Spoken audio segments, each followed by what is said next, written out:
সময় 300 কোটি টাকা দিই আমরা চিন্তা করি কোনো মন্ত্রী এখন করবা নাই আমরা থাকি দিতাম অন্য যদি সাইডে দিয়ে একটা বাথরুম করে লইতে পারলাম এই যে এখন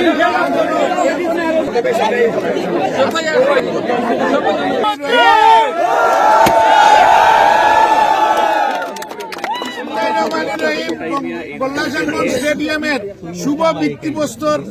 স্থাপনের শুভ উদ্বোধন করি।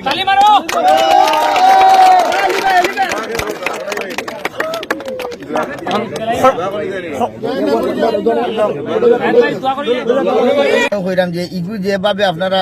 এই কমিটি হোক আর প্রবাসী হল হোক ইগু 3 কোটি থাকতো না এক সময় 300 কোটি টাকা দিই পয়লা আমরা চিন্তা করি কোনো মন্ত্রী এখন করবা নাই আমরা থাকি দিতাম এরপরে দেখা যায় কেন এখানে গ্লাস না হইলে ভালো লাগে না অন্য একটা যদি জানালা না হইতে ভালো লাগে না অন্য যদি সাইডে দিয়ে একটা বাথরুম করে লইতে পারলাম এই যে করতে করতে দেখা যাইব 300 কোটি টাকা এই প্রবাসী হলে এখানে ইনভেস্ট করে।